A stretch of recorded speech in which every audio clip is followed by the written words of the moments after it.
Good evening, Khomotso and Ona. Just a quick, where are you guys? Is it mostly Empower? Anybody from, okay, I see we have somebody from Bethlehem. Anybody from Durban? No one from Durban? Durbs. Any Durbs?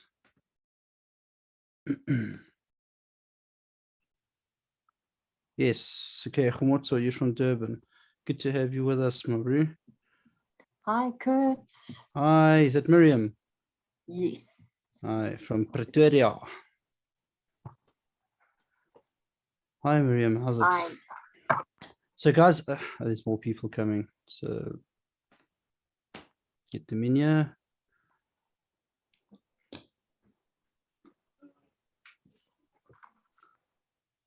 Hey, Corin.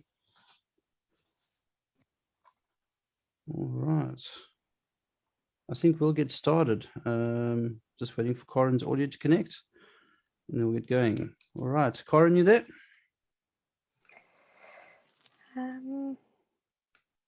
Yes. Yeah, boy. Okay, guys. So tonight is aptly talking about the real estate, and why I called it real estate is it's expensive space, right? So we're going to watch a little video. I made a little video today, and when you're watching this video, take note of obviously my voice. So I made the video with my kids. They had no idea what was going on, and it was all about explaining kind of the band process. Okay, so the way I spoke to them, the way I wanted them to follow my what's the word, my instructions, etc., was all part of my dark plan. Okay, so it's an 8-minute long video. We're going to watch this, and then we're going to get stuck into exactly what I'm talking about. Right, so just give me 1 sec. I'm just going to quickly share the video.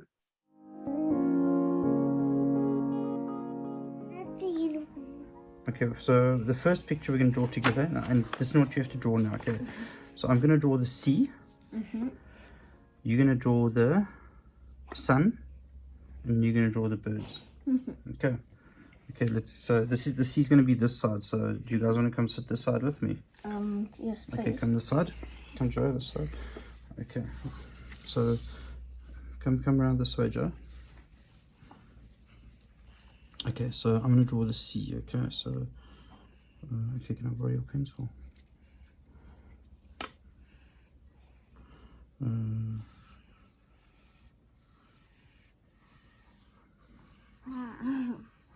Okay, you can carry on drawing. What are you doing? Remember birds. Okay, you're doing birds. You do birds. Okay, carry on. You do birds. Draw. You can draw. Birds. I'm gonna draw the sea. What lives in the sea? Okay, carry on. Okay, fish. Dolphin. Dolphin. If I can draw a dolphin.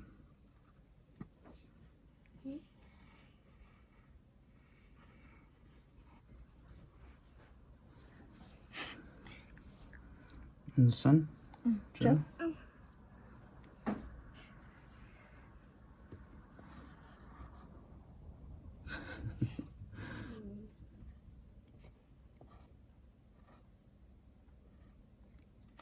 Okay, there's a pencil there.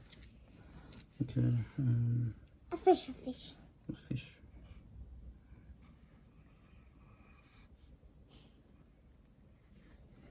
What about a boat? Wait, can I try?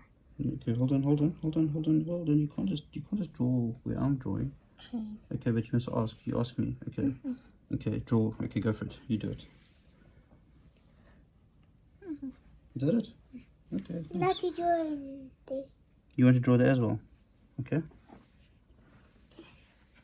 I'm drawing in my ocean now. Little nice. Little nose. Okay, thanks. Okay, can I draw a boat? Yes. Okay, so here's a boat. A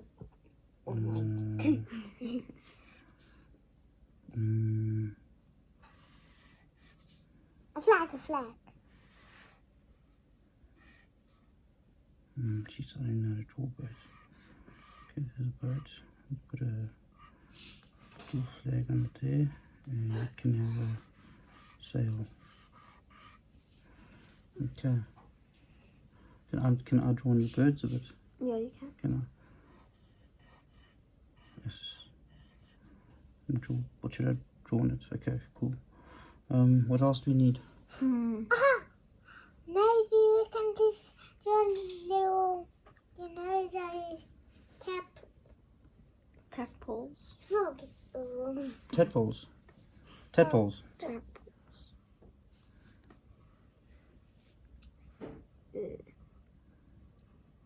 Can I draw one? You can draw. Because you asked so nicely.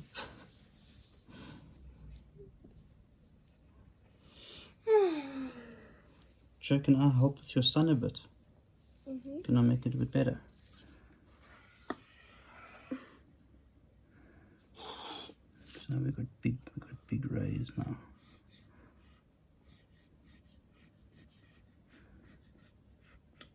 Okay, there's a big sun now. Okay. What about a cloud?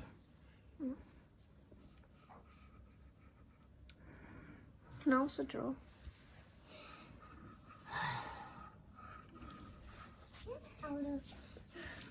Okay. We also gonna do exercise. Okay, Okay. what are we gonna draw next? What do you think though? Good. It's good. Okay, now I want us to draw another one. And we're not gonna know what we're gonna draw, but we're just gonna draw. So I'm gonna give Joey a pen. You sit there, you're gonna get a pen, I Joe. want this one. If you want that. And we're just gonna draw anything you want. Okay. I'd like to draw. Okay, hold on. Can we Okay, draw yeah. frogs? Anything you want, and wherever you want to draw, you go for it. Okay, you ready? It's going to be a race to see who can draw the most. Hold on. You ready, Soph? Okay, 1, 2, 3, go. Go, Joe.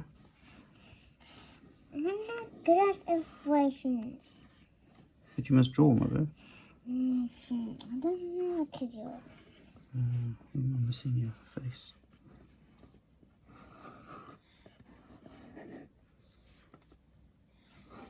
What is that? TP. What are you doing? What is that? Doesn't matter. Draw, guys, come. Let's go for it. You're gonna take space. Let's go for it. Go for it. Go for it. Come, draw. Draw something. Don't even think. Just draw it. Just draw. Just draw. Oh, Okay. Dad. Stop. Just draw. I'm just gonna do shapes now.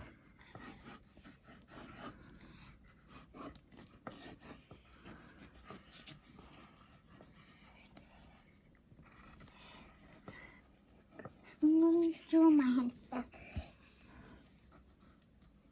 Hey, Dad! Hamster.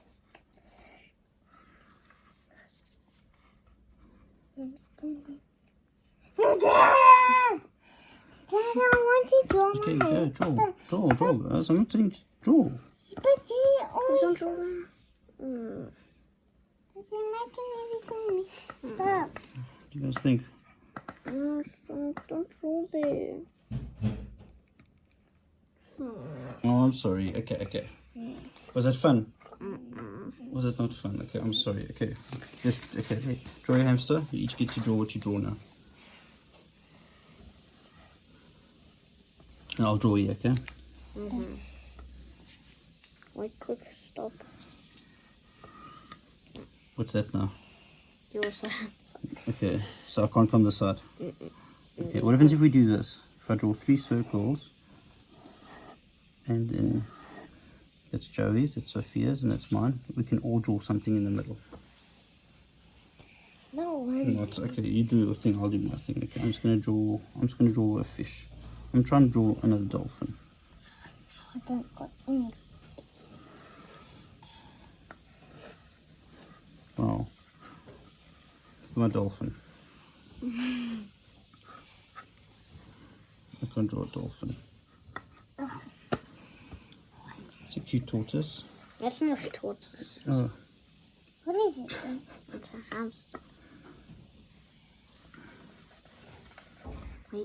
What is this little thing?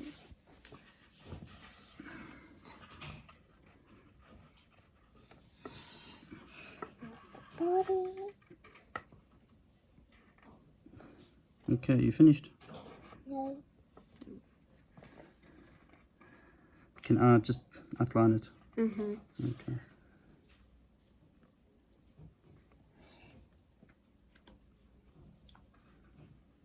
What is this?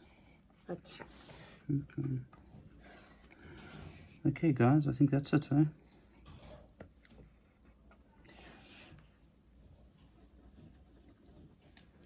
What is that? I don't know, it's just a circle. Thank you. Okay, we're done. I just want this. But how about exercise? Okay, let's go exercise. Yeah. Okay, so everybody can hear me fine, right? Everyone can hear me fine, eh? Okay, so that was a little fun we had this afternoon. And I'm sure we can clearly see there's so much we can draw from this as far as band goes, you know. And I just thought to myself, like, it's amazing how we don't really change as we get older. You know, we just, you know, humans are humans, right? And I got them to draw specifically 3 different pictures. And the first one, there was a vision, you know, and at the end it was cohesive, right?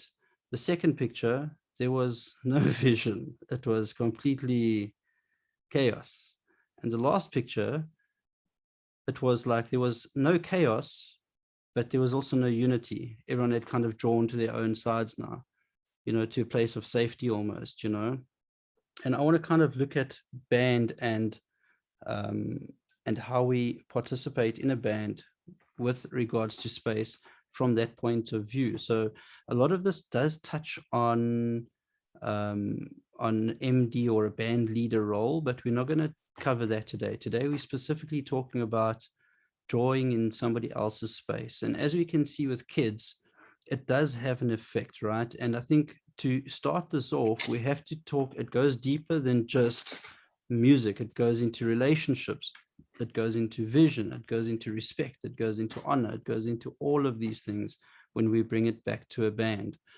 If I can throw back to picture number 1, everybody was happy to participate and you allow each other into each other's spaces, you know. And I think one thing that I really thought about there is, even if you fall, so in other words, even if you're not an amazing musician, there's still space for you if it is if it is done properly. You know, you don't have to be this amazing artist to function well in a band. And I think a lot of people quite often think we're not good enough, or you know, one day when I'm better, my band will sound better. And I think to understand that is not the truth. You know, the truth is what makes a band sound good is discipline, more so than anything else. It's just good discipline and good understanding of what your role as a bass player, as a guitarist, as a vocalist, as a flugelhorn player is, right? So I just want to quickly go through the different pictures, right? So we'll start with this before we get onto the instrumentation of it. And I'm going to quickly just go through some notes that I made, and then I want you guys to share maybe 1 or 2 things that you picked up from the 3 different pictures, okay? So just once again, picture number 1 was the only cohesive one, where if you showed somebody that picture, they'd say to you, it's the sea, the boat, some birds, the sun, beautiful. You know, if I showed somebody picture number 2, they'd probably go, don't know what's going on there. In picture number 3, there was order, but once again, they were still won't be able to tell you, because there's a dolphin and there's a squirrel and there's a hamster. You know, once again, just nothing makes sense, right? So anyway, picture 1, a clear defined plan and vision invites other people into the vision, very noticeably teamwork. Everyone clearly understands their role. There is give and take and respecting each other's space. It's fluid. It's a very fluid movement. And it's clear vision invites people and it empowers others. It's really a picture of being able to empower other people to be able to have an outcome that is just awesome. Pick 2, no plan, no clear vision, no teamwork. You have to communicate. right? And then picture number 3, there is order, but no unity, which ultimately leads to no vision. Each person is on their own mission, and there's just no cohesion, right? So we're not going to go too much into that. That's just how I wanted to start this evening off. We're going to go straight into the instrumentation and their roles, but we will spend more time on kind of vision casting within bands, on the MD's role versus the band leader's role. We will spend more time on that at a later stage. Okay, so before I move on, anybody got anything to add to, or anything that they could perhaps take from that little video and put into just an opinion, a point? Does anybody want to add anything? I always ask just to get people, to get involved in the conversation. So does anybody want to add anything? You can either do it in the chat, or you can just speak. I'll give it 10, 9, 8, 7, 6, 5, 4, 3, 2, 1. Okay. Okay, cool. So I think, okay, I'm just quickly going through here. Okay. So as far as instrumentation goes, so this is just some basic stuff, right? And it's understanding the space and respecting the space, understanding which instruments carry which job. So we're going to start with the drummers first, all right? Picking on the drummers. And it's not picking on them. And I think, guys, if anything, after this, I really want you guys to feel empowered, and understand that once again, we are building into a singular vision. And I think that's maybe one of the toughest things to understand sometimes for musicians is, sometimes it's your vision, sometimes it's somebody else's vision, and sometimes that means you play what you want to play, and sometimes you play what needs to be played. And there's a big difference there, in attitude, in approach, in how you're going to prepare yourself, all those things. I think we find ourselves in a time where time is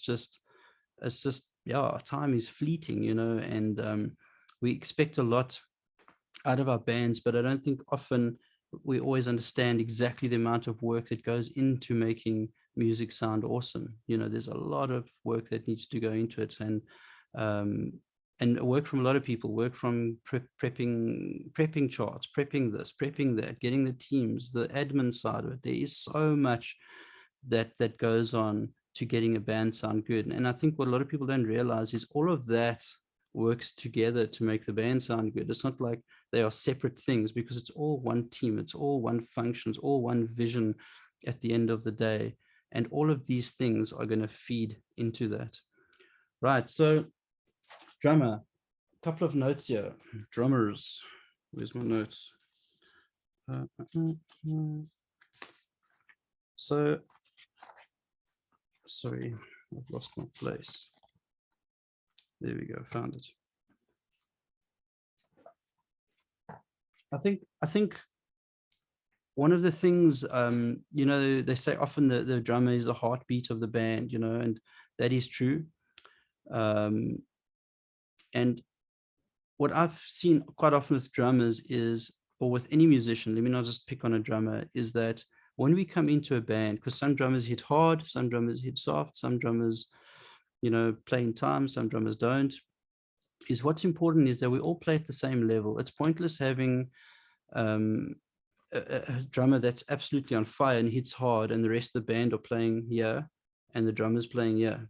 That's also a mismatch. So I think when you come onto stage, it's important to realize that we all need to be on the same page. We all need to play together, right? And that means sometimes holding back a bit. It means not playing as hard, not maybe tonight it's not a rock groove, maybe tonight it's something else, so just to read these notes quickly. So for the drummers, play at the level of the band, not your level, right? So you need to be very aware of what's going on in the band, right? So once again, we go back to lesson 1, which was listening. You guys have to listen to what's going on.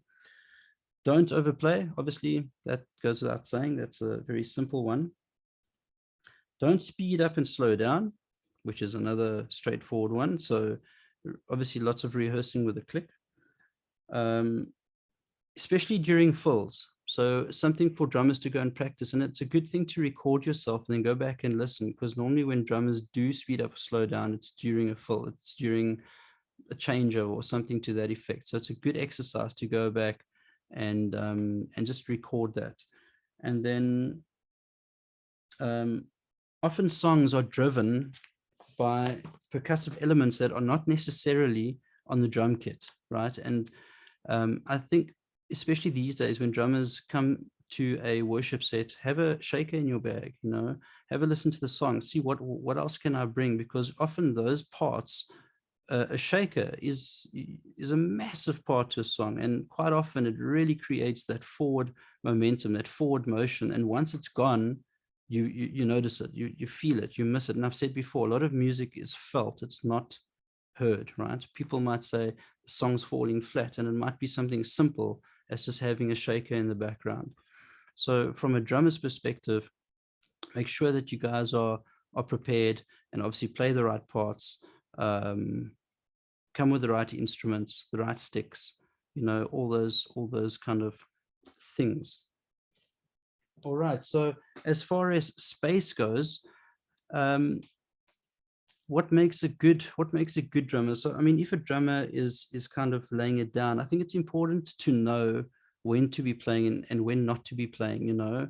I think being absolutely sensitive to what's going on. I think a lot of drummers like to fiddle, and I think it's something that you need to be aware of, because fiddling isn't necessarily musical, you know. So I think it's important to know the difference, and the best way to learn some of that stuff is to watch drummers that get it right. Go get inspired, go find some YouTube clips and watch guys that don't necessarily fiddle throughout the entire song. I tell you, I think as churches, we become really scared of silence. You know, we become really scared of just dropping it right down, you know, hearing a pin drop, you know. I've always said if we build from 1 to 10, you know, we're scared to kind of go past 3, you know, 3, 2, and 1 is like unmatched territory. And sometimes, yeah, and I think just don't be scared to do that, you know, and get inspired. Like I said, go watch some guys. There are plenty of guys out there that have done it for many years, that are very experienced, that you're able to learn from, and just see what they do. See what they do in those times where you're not sure what to do, and you're kind of thinking, must I hit something? Must I not hit something? You know, should I just hang back? Should I wait? What should I be doing? Go and obviously go and check that stuff out. And obviously the more you practice, the more your team comes together and becomes a band, the more flow there will be. You know, these things are natural progressions as well of hanging out, playing a lot together. Eventually you will know what to do without having to even think about it, you know. So it's also a process of just learning, a process of spending time playing with these people. Okay, so that's the drummers, and just for the rest of the band, it's not just the drummers' job to keep time. That's everybody's job to be, you know, obviously playing with the metronome, to be listening to what's going on. I think sometimes everyone looks at the drummer, but it's everybody's job, especially if the music is pushing and pulling. And I think with the nature of a lot of churches, we don't often play in the same bands. People change around all the time. So there's not always that cohesiveness of being able to become a band, you know, because next week it's a different drummer, the different bass player with the same sing, you know what I mean? It just keeps on rotating, you know. So a lot of people wouldn't do that purely because you just lose that cohesiveness of a band. However, that's not always possible, you know, and we get that, you know, everything has to work, you know. So the more you play together, the better you guys will sound, the better you'll feel. The more you'll learn, the more confidence there will be. All right, next is the bass players for Rudy. Okay, I still believe that bass is it's that one instrument that when it's gone, you notice it straight away. It just goes away. It's like that instrument fills the room like no other instrument, right? And I don't know, next time you guys are in church, listen for that. The guy just plays one what we refer to as a duck egg, and it's just like, it just fills the sonic space so much, it just carries so much weight, the bass guitar.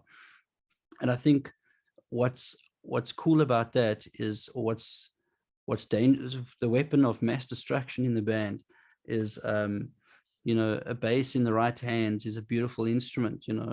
A bass in the wrong hands can become a weapon of mass destruction, right? So I think it's knowing, once again, what works and where it works. For me personally, I love it when the bass drops out and it just comes back in, where it gives like a 4-bar break, because you just feel it. It just carries so much weight in those moments when it moves like that. And then obviously just being able to play the parts properly. We are doing a course on bass playing at the moment, and it's simple stuff, but it works. I think discipline, once again, it's really difficult, I'm sure, when you're playing just dum dum dum dum dum dum dum. I can imagine. I'm not a bass player, so, but I can understand why we have got a tendency to go dum dum dum dum dum dum. But just once again, just finding the balance between serving the music and slapping the bass, right? And then being the drummer's best friend, right? So drums and bass have to be friends. I remember once, so remember I said I'm not a bass player. I picked up a bass guitar, because guitarists, we all think we can play bass, right? So off I went to play, and I was playing bass, and the drummer looked at me and he said, could you stop playing? So unless you've had that happen, then you haven't done as bad as I have, where the drummer just looked at me and said, please don't play. Okay, so I've experienced that. Yeah, so obviously I just wasn't locking into what he was doing. We just weren't feeling each other, and I think once again, it's like custard and jelly, yeah, or I don't know, a good match, right? The drums and the bass, they have to lock in, right? And man, something happens, once you get that thing right. Sometimes rehearsal should just be drum and bass rehearsal, with the guys, because that's just such a huge part of the sound. Once you've got that stump in the ground, everything else just kind of hangs on it like bells and whistles, right? It's just getting that kind of solid rhythm section down. And once again, communication, it's absolutely huge in those things. I tell you, there's nothing better than standing on stage and you're playing a song and the bass player is just locking in with the drums and getting it right. It just makes the whole thing easier to flow, etc. All right, so keys, and for keys, and I'm going to talk keys and guitar at the same time, because those, once again, are two instruments that live in each other's space. And I'm going to refer back to picture number 1, Joey, my 4-year-old, and Sophia. They both asked if they could draw in my sea, and draw on my fish, and I allowed them to, within reason. I wasn't going to let them like draw a beak on my fish, but they could at least draw scales on my fish. And I think quite often the relationship between keys and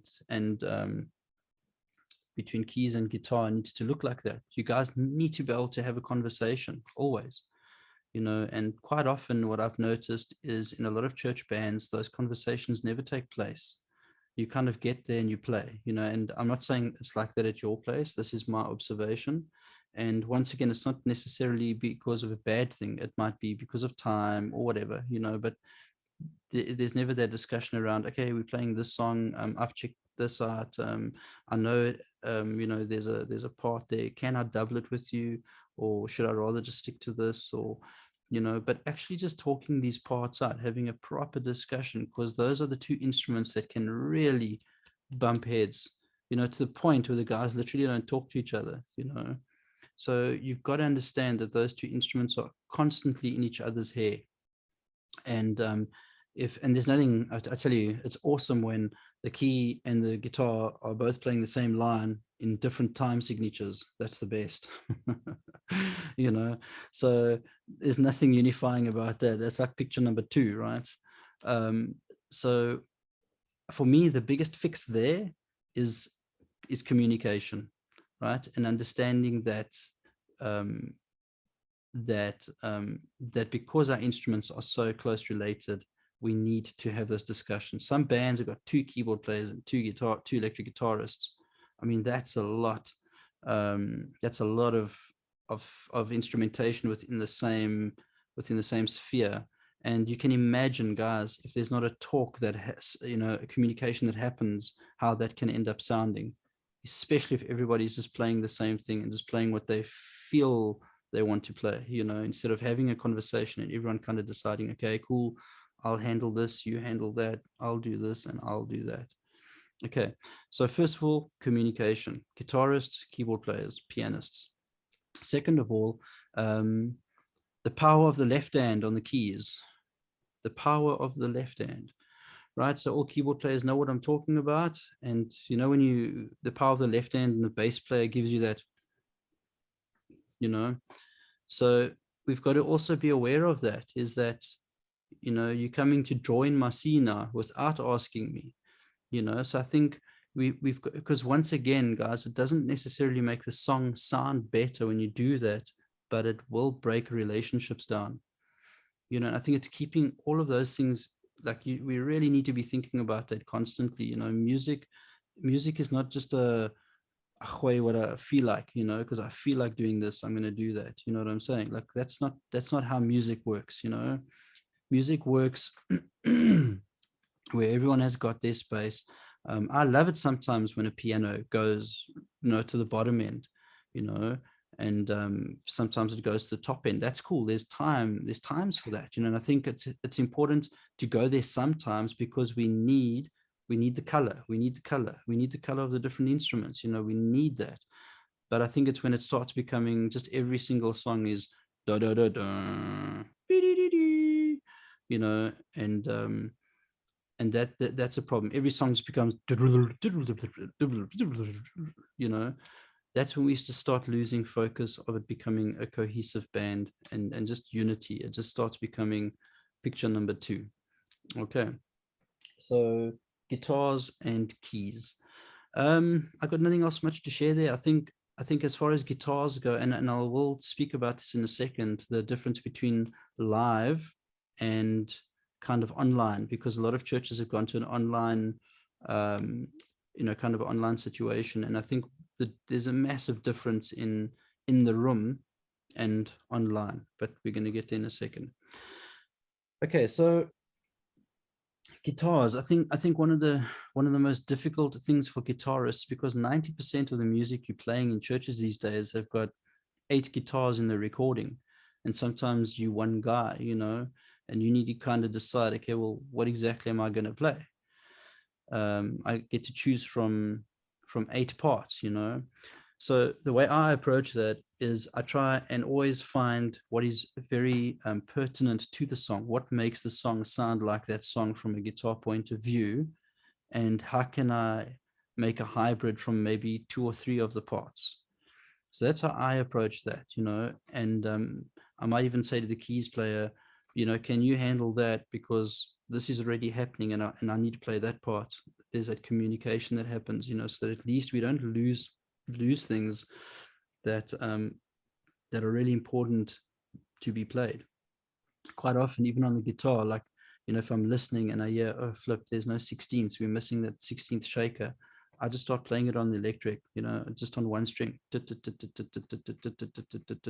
to give it that forward motion. So once again, it's getting on stage, it's listening, or it's having that conversation, it's listening, and you can prepare. I mean, go home, prepare, and come back in and you play. And sometimes what you prepared might not fit.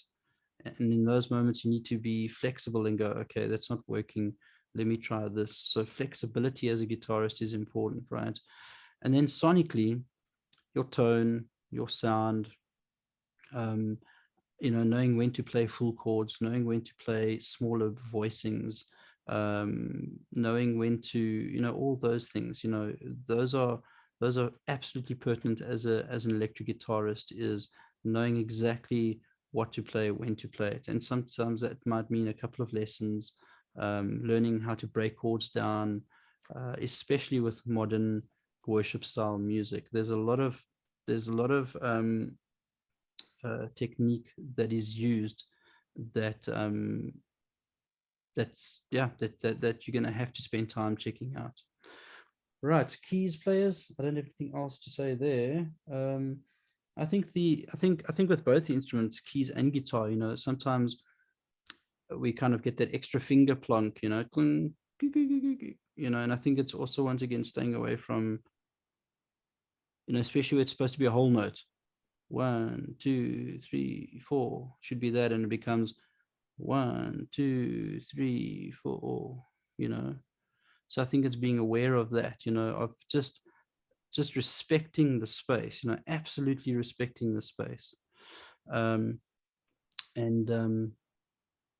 I don't think people, I think a lot of musicians just understand how important that space is. I think sometimes we get so carried away of, it's getting quiet, somebody do something, somebody make some noise, and I think if we it's almost like we need to experiment playing less, not playing more, if anything, being okay with more space on our page, us, picture number 2, there was a lot of writing on it and it made absolutely no sense. Playing more sometimes means absolutely nothing. You're not conveying anything more. Sometimes just having that order of vision works a lot better, goes a lot further. Okay, vocalists.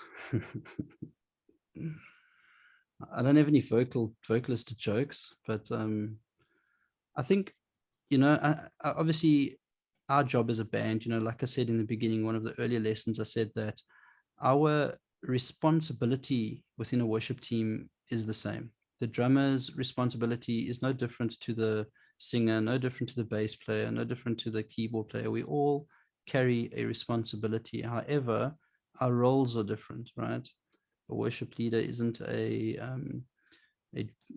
drummer. So although our responsibility is the same, our roles are completely different. And I think how you approach your band will definitely show that. If you think you got less responsibility, you might show up late, you might not know your stuff properly, you might treat it like it's not as important. It's the worship leader that must know their stuff because it's their unfortunately it doesn't work like that. It's like saying, it's like everyone needs to be fit. Everybody needs to know the song just as well. And that's what makes a strong team. It's not up to the musical director to tell you it's time for the chorus. It's everybody should know the stuff like they are, like it's just them on today. Today, guys, we're having a worship. It's just vocals and bass, So that's how well they should know it, and rock up with that much kind of, this is my responsibility. I'm part of this band. There's ownership here. And I'm responsible as much as a guitarist, as much as a keyboard player is. All right. So vocals. I've only got one thing to say, and I'll try and, obviously, once again, I think if anything tonight, I just want to bring attention to these things, so please, I'm not trying to down anybody's fire. If anything, this should, what's the word? It should empower you. And I think one, and this isn't, I've been playing music for many years, and when we choose songs that are bigger than what we are, especially as a vocalist, and I think sometimes the biggest problem with that is there's no consequence. I think of the guys surfing, I live in Jeffreys Bay, and sometimes I watch them paddle out to super tubes. And I have said this to some of you guys before, and they take off on a big wave and they're not ready for it, and they get smashed on the rocks. So there's a consequence. They don't pedal out again, right? And sometimes, we want to choose a song that we're not quite ready for, and sometimes the problem with that is there's no consequence. So we think it's okay. But the problem with this is quite often for me, the most important thing about a song is still the vocal. That is what drives it. That is what pushes it. That's what, that's the main thing, and there's nothing like hitting that chorus and hitting that note and just smacking it, smashing it, and I think quite often you don't want to choose a song when you get to the chorus. Now you kind of go into a small voice, almost climb under a stone because you can't quite get there, or the notes start going squint, so I think sometimes it's important to start by doing something amazing within your means and growing to a place where you can take off on that 15-foot wave and do it safely, and I think that can come through lessons. It can come through speaking to your leaders, through walking a road with people. But I think quite often we need to be able to speak to each other and know when a song is just not, we're just not cracking it, and I think quite often we're scared to stand on those toes. We're scared to have those conversations, and it comes back down to communication. So knowing your limit is extremely important in a band. What can I do? What is my limit? What is my key? Where should I be singing? You should be singing in G, but today I'm going to be singing in in B. Um, and it's just not. We're just not there. So it's a song. Once again, when you get there, a song can fall flat because there's just no power in that vocal kicking through. A lot of these people whose songs we sing, they are massive vocalists. You know what I mean? These people are, you're listening to them, you're following them, you're inspired by them. They are the best at it. And it takes time and it takes practice to be able to do it like them. And sometimes it means we need to drop a key, and that's okay. At the end of the day, the people sitting in the audience aren't going to know the difference. But when it's falling flat, they will feel the difference. All right. I've just got a question here. I sometimes find that drummers miss the tempo and makes everyone confused. Who should be the real lead in the band? Keys or guitars or drums? So it depends if you use a metronome, right? So that's from Jean Ferreira. So metronome is king, right? So I don't know if everybody uses a metronome. I don't know if you guys will play with it. But that's definitely going to be the easiest way to make sure that everybody's in time. And then whose responsibility is it to follow the metronome? Everybody's responsibility to follow a metronome. So it's difficult to say that timekeeping is one person's job, Jean. It's everybody's job, And once again, what I find is when bands don't play, when there's no cohesion, when you run in there and all you do is you run through a rehearsal, run onto the next thing, onto the next thing, onto the next thing. You haven't actually had time to settle. We've just been working. And I think one of the biggest things that's perhaps lacking in a lot of churches today is just the ability to spend some time having a good jam for 15 minutes, play some music, where you guys just make a noise and just find each other in that noise, and once again, I know it comes down to time. I do get that, but you should try it, test it, have a jam and see what happens, see if it's cohesive or not, see if it's even possible for the band to have a jam, yes. Yeah, so Jean, sometimes you play without a metronome. Sure, that's a tough one, bro. Because once again, it's going to come down to the band knowing the song. I've played with many bands without a metronome, and it's fine, and it's purely because each person knows their place well, and sometimes that means the drummer keeps time. Sometimes no one keeps time because you guys are so comfortable with the song that that you just feel it, that there's just a very natural feel to it, so it's it's so difficult to say that. I'm just seeing this. So without a metronome, who leads, who follows? If you've got a drummer there, then it's going to be between him and the leader. Ultimately, it's going to come with a worship leader and his acoustic guitar, whatever instrument he's leading. You know, if you go to a section that is kind of collo voce, which is follow the vocalist, then it's everybody's responsibility to listen to the vocalist and follow them at the tempo, you know, that they are setting down, you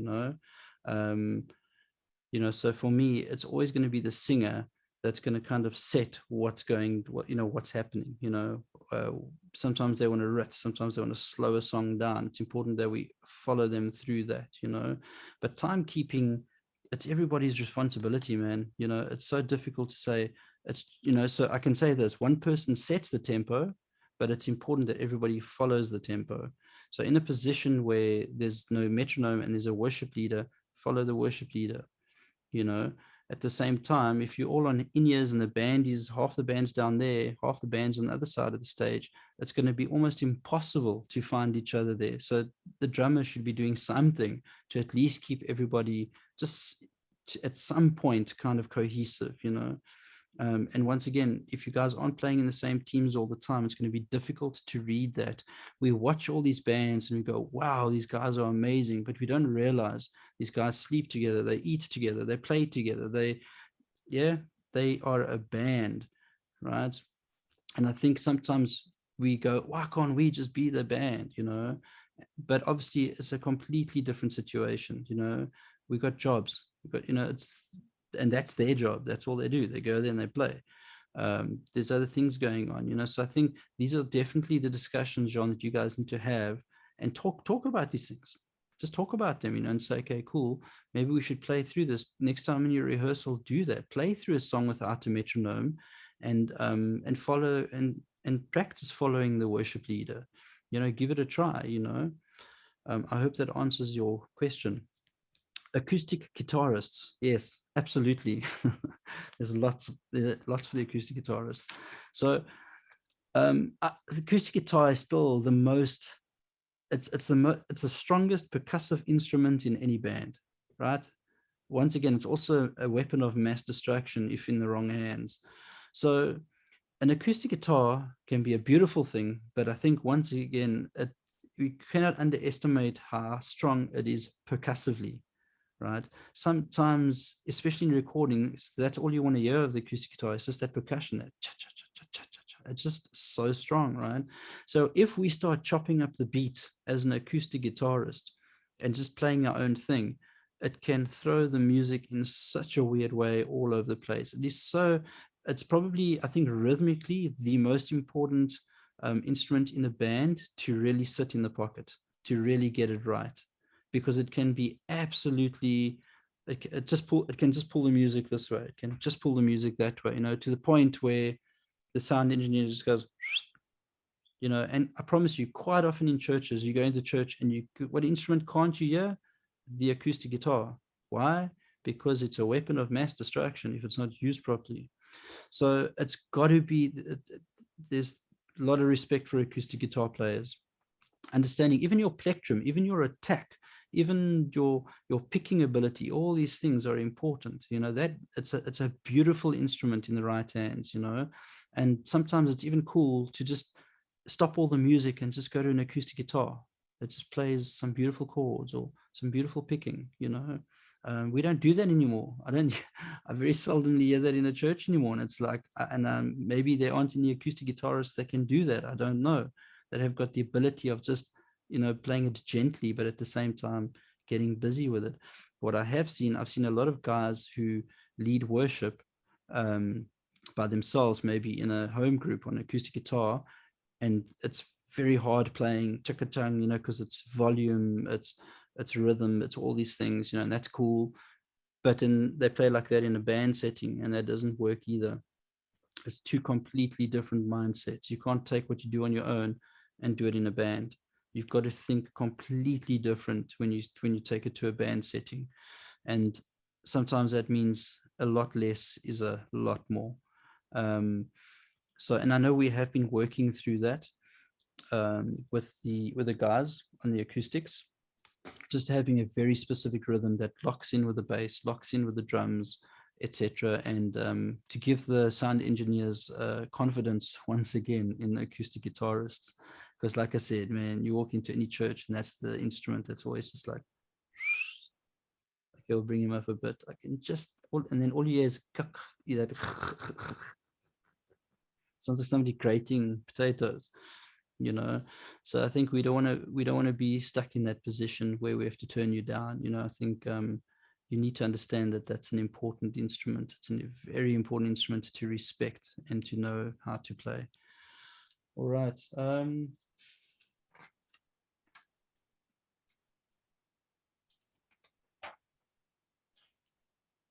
So just going back, guys, you know, I wrote down a couple of things, and the one I wrote down is relationships, personality.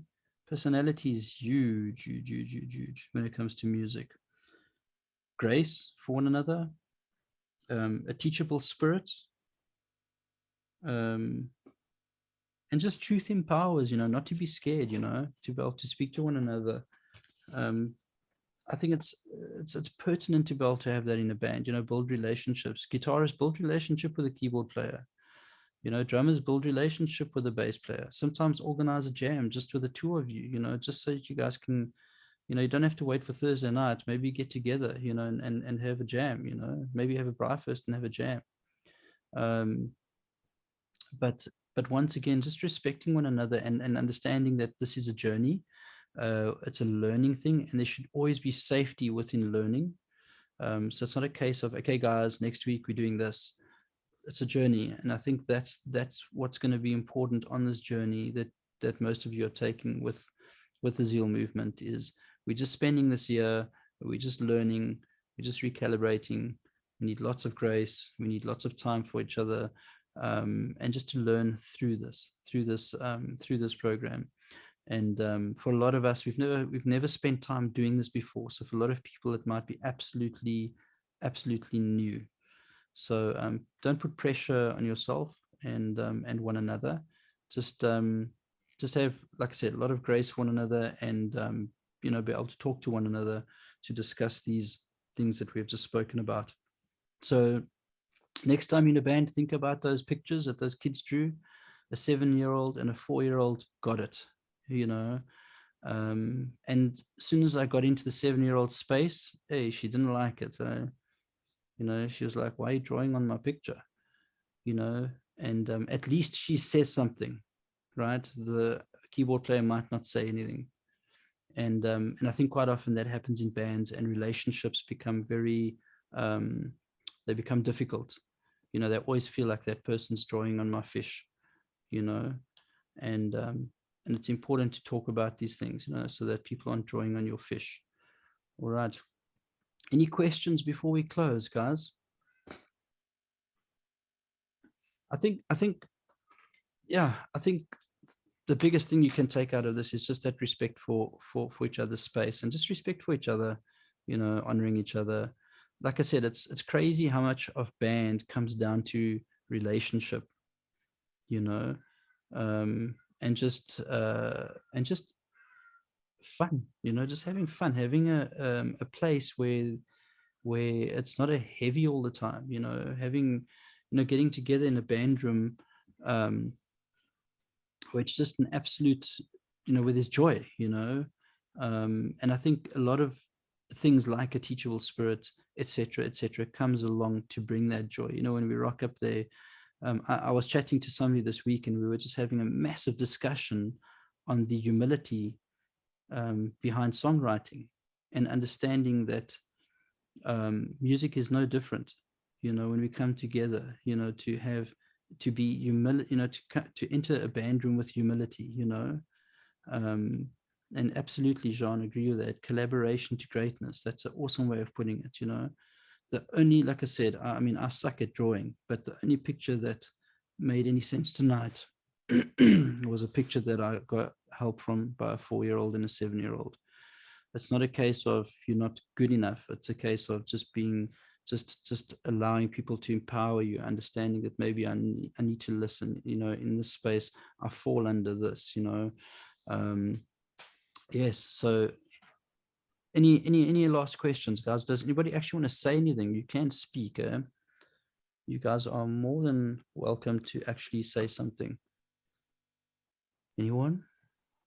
Yes, please, Kirk, can I say something? Yes, please go for it.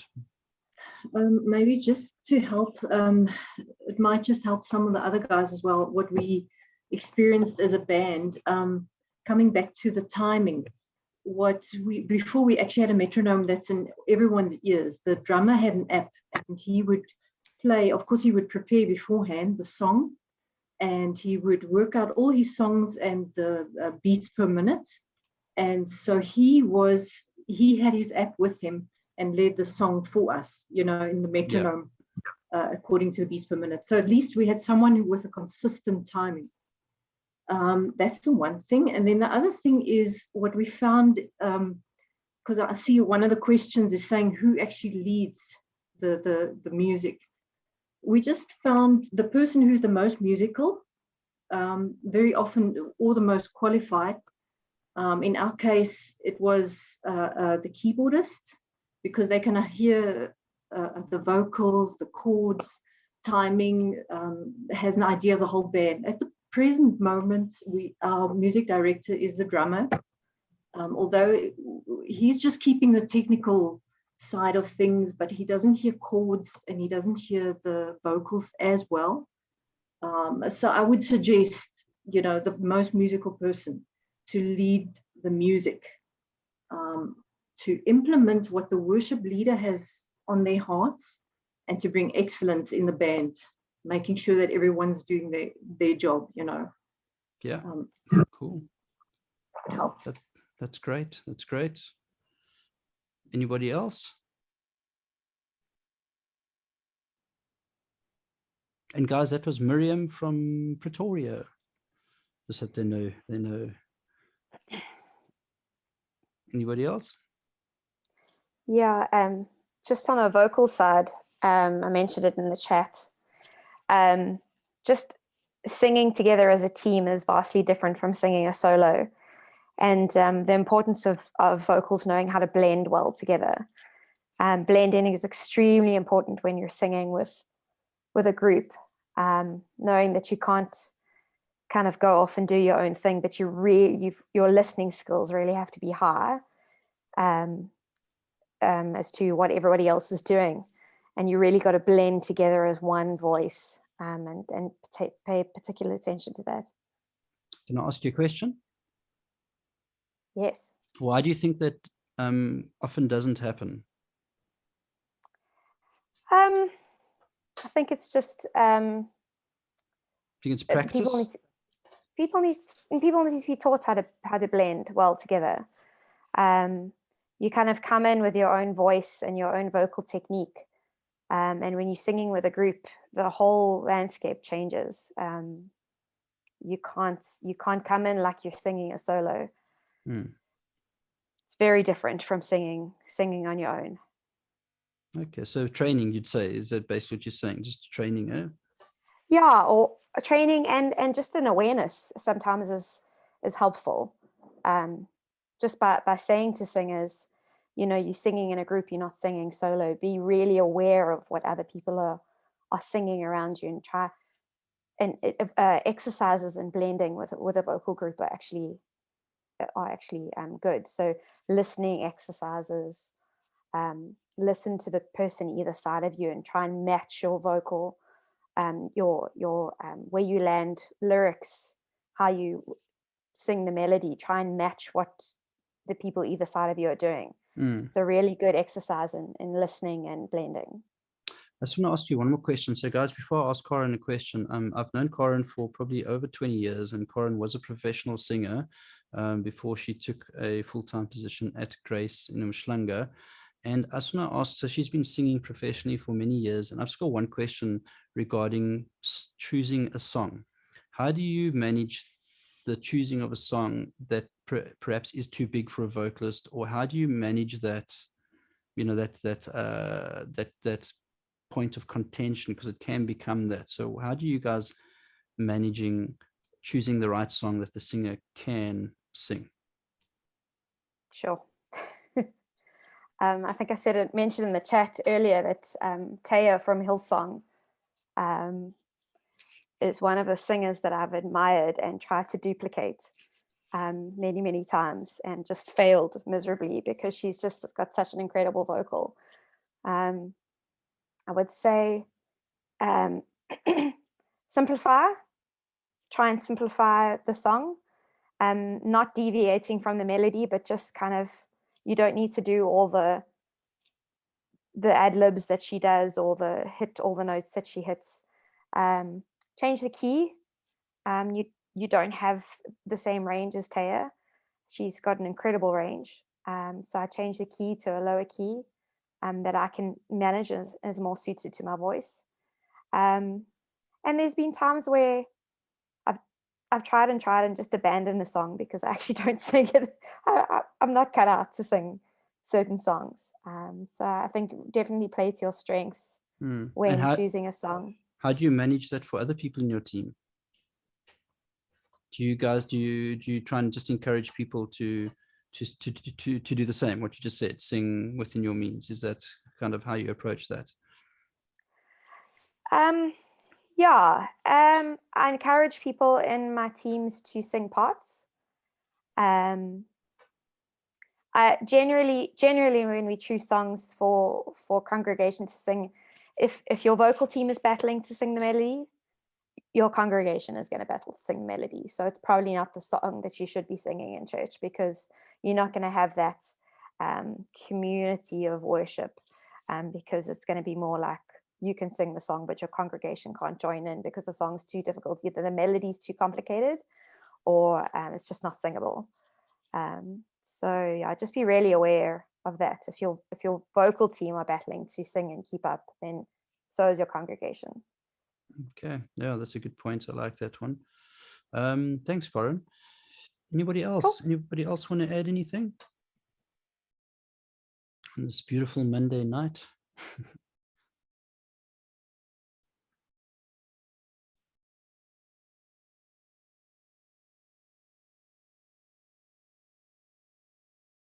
Anybody else? Is that it? Okay, next week we'll definitely talk more about the most qualified on the stage and the music, and how that can sometimes, how to manage that. So we'll talk more MD and band leadership next week. And once again, it's just to, I think once again, like I said, guys, through this entire thing, it must never be a case of, I told you. No one should walk away from this going, I told you, because that's not part of the process. That's just part of the problem, right? So the process is, okay, guys, we're on a journey, and we just want to encourage other, we want to, I still believe, what God's given us as music is just absolutely mind-blowing. And I'd love to do a session. We're working on a songwriting thing, and just talking about creativity and partnering with God, and just understanding that when something clicks, that he doesn't just make it better, he multiplies it, and we just want to see God doing that. And like I said, this whole band thing, it really goes right there back down to relationships. It almost starts just, yeah, man, on the floor, and I think that's where we need to get back to that place of just, that's where it starts, that's where it starts, is playing with a band. It's on the floor, humility. Doesn't matter, how many shows you've done, what you've done. I think when we come together, it's just having that humbleness of spirit. Cool, guys, that's me, and I hope you all have a good Monday evening. Thank you for joining. I will make this video available online tomorrow, most probably on the Zeal channel. I will send everybody that was here, I'll send you a link. And next week, so just for the guys that are doing the course at the moment, obviously with the new restrictions that have been brought in by COVID-19, we are putting the course on hold until we can get together and obviously do the performance. So what we will be doing each week is we will be doing a class on a specific band topic. Like tonight, we obviously did the rhythm section, talking about each instrument's role and responsibility, but even more so each person's role and attitude towards what they have to achieve. So next week, we will do another class like this. and we'll just wait until we are allowed to gather again, and then we'll kick back into the course. The first week back will be the recap week, just to get our heads back into the song, and then we'll move straight into performance week the week after that. All right. And I think once again, working on the songs, it's not necessarily perfection. We're not after perfection. We're just after cohesion. We're after learning. We're after all these other things. We're after unity. There's perfection is not going to necessarily be the answer at the end of the day. It's just growing. That's what we're after, growing as a team, growing as musicians, and learning. All right, guys, hope you all have an awesome evening. I'm going to go, else I won't stop speaking. But see you guys next week, Monday, same time, same place, and hope you have a good evening. All right, cheerio.